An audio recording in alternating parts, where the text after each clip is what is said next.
आज हम आप लोगों के लिए एक जो दूसरा बुक है आपका स्टोरी ऑफ इंग्लिश, उससे कुछ क्वेश्चंस आपसे पूछे जाएंगे एग्जामिनेशन में, तो मैं उसी को लेकर के आया हूँ।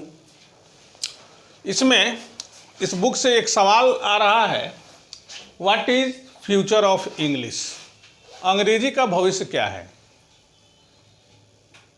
अंग्रेजी का भविष्य पूछने का मतलब है, इस सवाल में कुछ छिपा हुआ है कि जैसे कोई भी लैंग्वेज है, दुनिया की जो प्राचीन लैंग्वेज है, प्राचीन भाषा है, एक न एक दिन उसके बोलने वाले, जानने वाले या उसका प्रयोग लगभग कम हो जाता है, धीरे धीरे समाप्त हो जाता है। फिर कोई दूसरी भाषा प्रचलन में आ जाती है। जैसे भारत के संदर्भ में हम लोग लें तो भारत की सबसे प्राचीन भाषा कौन सी है? भारत की सबसे प्राचीन भाषा जैसे कि पाली, प्राकृत, गौतम बुद्ध के ज़माने में पाली, महावीर के ज़माने में प्राकृत, इस तरह की भाषाएं थी। संस्कृत भी प्राचीन भाषा है।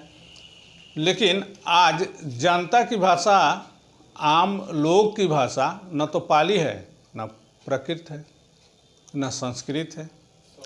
अलग अलग जगहों पर अलग अलग भाषाओं का प्रयोग हो रहा है। भारत में अलग अलग राज्यों में अलग अलग भाषाएं हैं, राष्ट्रभाषा हमारा अलग है।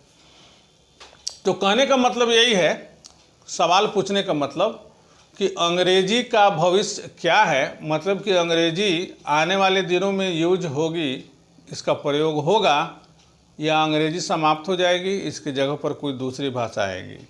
दुनिया की जो कुछ दूसरी भाषाएं जो यूरोप में थी, जैसे कि लैटिन भाषा से दुनिया की बहुत सी भाषाएं निकली हैं और आज लैटिन अब प्रयोग में नहीं है। तो सवाल उसी से संदर्भ में है, उसी संदर्भ में है, उसी से संबंधित है। Despite our deliberation on the growth of English, the question that remains nagging is what is the future of English? हम लोगों ने कई तरह से विचार किया, इस पर पढ़ा, समझा। जैसे कि आज अंग्रेजी के कई वेराइटीज़ हैं, जैसे British English, American English, international variety हैं, कुछ रीजनल वैरायटीज़ भी हैं। अफ्रीका के कुछ देशों में जैसे कि नाइजीरियन इंग्लिश, इंडियन इंग्लिश, सब ने अपना पहचान बना लिया है।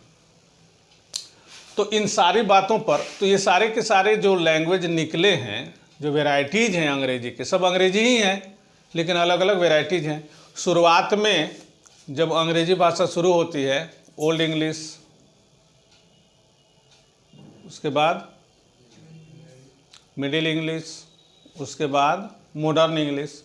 तो ओल्ड इंग्लिश में भी डायलेक्ट्स हो जाते हैं, यानी कि अंग्रेजी भाषा भी डायलेक्टिकल है, यानी कि कुछ ना कुछ डिफरेंस है। 4 डायलेक्ट्स मिलते हैं उसके, और सभी डायलेक्ट्स में एक दूसरे में कहीं ना कहीं कुछ ना कुछ अंतर है। साउंड्स के मामले में, स्पेलिंग्स के मामले में, ग्रामर के रूल के हिसाब से। और जब मिडिल इंग्लिश आता है तो उस समय डायलेक्ट्स की संख्या 1 बढ़ जाती है, 5 हो जाता है। तो सवाल हमारा जुड़ा हुआ वहीं से है कि फिर अंग्रेजी में डायलेक्ट्स बनेंगे या कुछ और, आगे चल के उसी में से एक डायलेक्ट जो है बढ़ता चला जाता है। और आज हम जिस इंग्लिश का यूज़ करते हैं वो एक पहले डायलेक्ट से ही, 5 जो डायलेक्ट्स थे उसमें से एक डायलेक्ट से मॉडर्न इंग्लिश की शुरुआत हो जाती है। तो 2 चीज़ आपके सामने कॉन्सेप्ट मिल रहा है कि एक भाषा जो पहले किसी प्राचीन भाषा से निकल रही है, फिर कुछ दिनों के बाद जब इसका विकास होता है तो इसमें कई डायलेक्ट्स हो जा रहे हैं या कई प्रकार हो जा रहे हैं, फिर बाकी सभी प्रकार दब जा रहे हैं और एक कोई प्रकार आगे निकल जा रहा है। तो उसी संदर्भ में सवाल है कि हम, और जवाब भी कि despite our deliberations on the growth of English, the question that remains nagging is what is the future of English. कि अंग्रेजी का जो विकास है उस पर हमने अपना विचार, राय, मशवरा सब दिया, समझा, पढ़ा। लेकिन एक सवाल हमारे सामने है जो अंग्रेजी का हम डेवलपमेंट देख रहे हैं कि क्या अंग्रेजी का भविष्य है, क्या है अंग्रेजी का भविष्य, अंग्रेजी का भविष्य क्या होगा। Some people think that history will repeat itself and English will go the same way as Latin. अब कुछ जो लोग हैं, विद्वान जो लोग हैं, उनका ये विचार है कि अंग्रेज इतिहास अपने आप को दोहराएगा। बहुत पुराना कहावत है कि इतिहास अपने आप को दोहराता है, इतिहास अपने आप को दोहराएगा, और अंग्रेजी का भी वही हाल होगा जो लैटिन भाषा का हुआ। अबाउट 800 years एगो Latin was a world language. लगभग 800 साल पहले अंग्रेजी एक विश्व भाषा का दर्जा प्राप्त किए हुआ था। लैटिन जो है एक विश्व भाषा का दर्जा प्राप्त किए हुआ था लगभग 800 साल पहले। It spreaded all over Europe, और पूरे यूरोप में लगभग फैल गया। As the Roman Empire grew and many new varieties came into being. और जब रोम का साम्राज्य बढ़ता है तो रोम के साम्राज्य के बढ़ने के साथ साथ अंग्रेजी के कई वेराइटीज, कई प्रकार अस्तित्व में आ जाते हैं। With the fall of Roman Empire the varieties moved apart from Latin. और जब रोम के साम्राज्य का पतन होता है तो जो इसके अलग अलग वेराइटी थे एक दूसरे से बहुत अलग हो जाते हैं और लैटिन भाषा से भी अलग हो जाते हैं। The different varieties became new languages. और अलग अलग वेराइटी जो थे अब नए भाषा के रूप में जाने जाते हैं, जैसे कि Spanish, French, Italian etcetera. Latin become no longer in popular use. और लैटिन अब वैसी भाषा नहीं रही जिसका कोई लोकप्रिय प्रयोग हो रहा हो।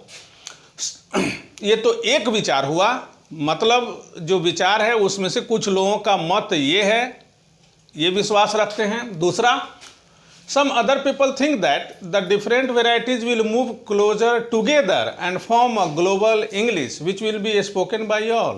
कुछ लोगों का कहना है कि जो वेराइटीज हैं एक साथ आ जाएंगे, समय के साथ एक साथ आ जाएंगे और एक वैश्विक इंग्लिश अस्तित्व में आ जाएगी, यानी कि ग्लोबल इंग्लिश जो सबके द्वारा प्रयोग की जाएगी।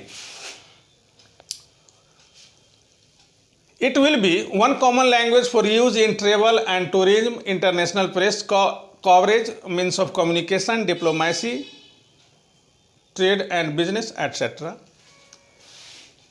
तो दूसरा जो मत है वह कह रहा है कि जब ग्लोबल इंग्लिश हो जाएगा तो डिप्लोमेसी यानी कि कूटनीति में कोई बहुत बड़ा इंटरनेशनल जो आयोजन होता है उसमें, अंतर्राष्ट्रीय वाणिज्य और व्यापार में, खेल जो होता है इंटरनेशनल लेवल का उसमें, सब जगह वही अंग्रेजी बोली और समझी जाएगी। So will English fall apart and go out of use like Latin, or will it develop into a single global standard? तो अंग्रेजी लैटिन भाषा की तरह से टूट कर अलग अलग बिखर जाएगी या जुड़ करके एक हो जाएगी। तो किसी भाषा के बिखरने और फिर एक होने में कई जो फैक्टर्स होते हैं वह काम करते हैं। अंग्रेजी का जो वेराइटीज डेवलप हुआ है अभी, तो हो सकता था कि ये वेराइटीज जो है कि एक दूसरे से बहुत दूर धीरे धीरे धीरे चले जाते, लेकिन कुछ फैक्टर्स ऐसे हैं जिसने इसको बांध करके रखा है, जिसमें सबसे बड़ा एक फैक्टर माना जा सकता है इंटरनेट को। इंटरनेट के आ जाने से एक ही तरह का स्टैंडर्ड का स्प्रेडिंग पूरे विश्व में हो रहा है, तो ये बहुत हद तक इसको बांध कर रख रहा है। अब समय बताएगा कि क्या होगा। हम आप बिल्कुल नहीं कह सकते हैं कि या तो अलग अलग वेराइटीज़ बन जाएंगे, अंग्रेजी समाप्त हो जाएगा, या सभी वेराइटीज़ मिल करके फिर अंग्रेजी एक हो जाएगा। तो we have to wait and see, only time will tell. तो हम लोग इंतज़ार करेंगे और देखेंगे, समय ही बता सकता है कि क्या होगा। That's all.